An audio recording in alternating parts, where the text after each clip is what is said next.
247. As you are the ones living in equitableness, fairness / responsibility, uphold righteousness, conscientiousness, so that you do not enter the houses of your next ones from behind as thieves. Respect the house and the right and the wealth of your next ones, so that you do not covet your next one's goods and chattels, just as you do not covet the wife of your next one or the husband of your next one. Therefore, you shall enter the houses through the doors that are open to you, so that you may enter honestly and be welcome, and therefore take heed of this and respect your next one's goods and chattels and wealth, and honor your next one's wife and your next one's husband, so that you will always be received in a friendly way and be honored guests. Be fearful of the non-right, so that things go well with you.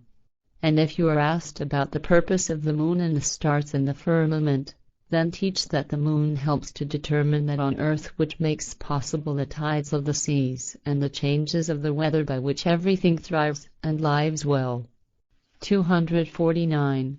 And if you enter into a bond between man and woman, then both shall have the capabilities for doing so, and each party shall have sufficient goods and chattels and wealth to bring into the bond as male and female dowry, as is given in accordance with possibility. However, no purchase price shall be paid for a woman or for a man, because neither the one nor the other is a commodity.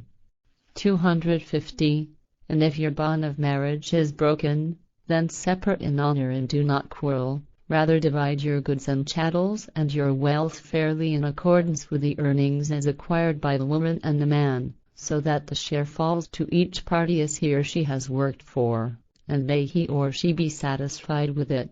If one has more than the other, then the one who owns more may give to the other at his or her discretion. It shall not be the case that authority or jurisdiction shall make assessments for a settlement and indemnity and the like, if woman and man exercise equality and equitableness, fairness. Therefore jurisdiction or authority shall only make an assessment if a decision has to be reached in a dispute, because man and woman are free in their bond and also in setting the line about what shall be. 251. And if a bond of marriage is broken, then a letter of separation shall be written, both by the woman and by the man, so that it is set down in writing that both parties are no longer in a bond and are free and unmarried and can go their own way, and both man and woman have the same duties and rights in the dissolution of the bond, so that neither the man nor the woman is to be favored, and the goods and chattels as well as possessions and wealth acquired jointly by the man and woman before and during the bond of marriage shall be allocated half to the man and half to the woman in honesty and equitableness, fairness. If there is a dispute between the man and woman about the allocation when the bond is cancelled, and if they cannot jointly find the way to this, then jurisdiction or the authority shall decide based on precise documentary evidence and also clarify the situation in terms of goods and chattels, possessions and wealth, in order to reach a wise decision on this and to do rightfully, so that each party receives the share according to his or her earnings or what they contributed as a dowry, in such a way that neither the woman nor the man is cheated. The dowry contributed by the woman belongs to her, and the dowry contributed by the man belongs to him, both during the bond and also when the termination of the bond is completed. Therefore it shall also be the case that after a termination of the bond of marriage the woman and the man go their own ways, and also that the woman is not responsible for paying for the maintenance of the man nor the man for the maintenance of the woman, because after separation from bed and board each party is responsible for providing for their own living and their own maintenance, so that equality and equitableness, fairness, may prevail. 252. And if a bond of marriage is broken, then neither the woman nor the man shall be preferred in law if jurisdiction or the authority must decide on the breakup of the bond. Rather both parties shall be subject to the same duty and the same right.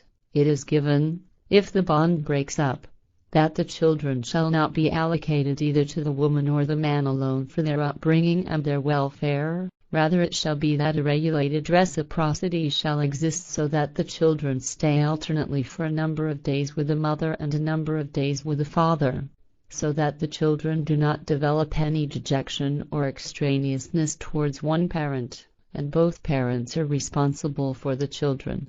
Therefore it shall be given that the children are brought up by both parents, and also that not one parent alone but both parents, namely mother and father, shall contribute equally to the welfare of the children. If one of the parents can be proven to be doubtful or incapable in all things relating to the upbringing and care of the children, then the other parent shall take them into his or her charge, and bring them up and provide them with everything necessary. But it is given that they shall not be withheld from the other parent, so that the parental duty can be discharged, and in case of any malicious violation of this, then the guilty parent shall be rebuked by the authority or jurisdiction and subjected to a stern punishment. If both parents can be proved to be incapable of bringing up their children and supplying them with everything that they require, then a decision shall be reached that they shall live in a suitable place similar to where orphans live, so that they can receive a good upbringing, love and support. Children are not the property of their parents, because they are in their nature free people of your kind, human beings, with their own thoughts and feelings as well as with the right to decide of their own free will. 253. And if a bond of marriage is broken and a letter of separation is issued, then the woman shall abstain from sensual sexual relations with another man for 10 months, waiting for the monthly menstruation, so that no concealed pregnancy or offspring may become a burden and an obligation on another man. And if a man and woman separate from one another and nevertheless live under the same roof, and the woman approaches the end of her waiting period of 10 months of monthly menstruation, then she may remain in a decorous manner under the same roof in accordance with her volition and that of the separated man, or in a decorous way she shall leave the place and go her own way, and this depends on whose property the house is and how the separated man or woman have decided between themselves on where to stay. But neither woman nor man may remain in the house contrary to right, so that they do not commit any brutality against one another. And if they behave in correctness, then truly neither the man nor woman need to carry any burden and guilt. Therefore do not mock these recommendations, and think of your honor and dignity at all times, which you can carry or may lose. Consider the recommendations in wisdom, and urge yourselves always to maintain them. 254.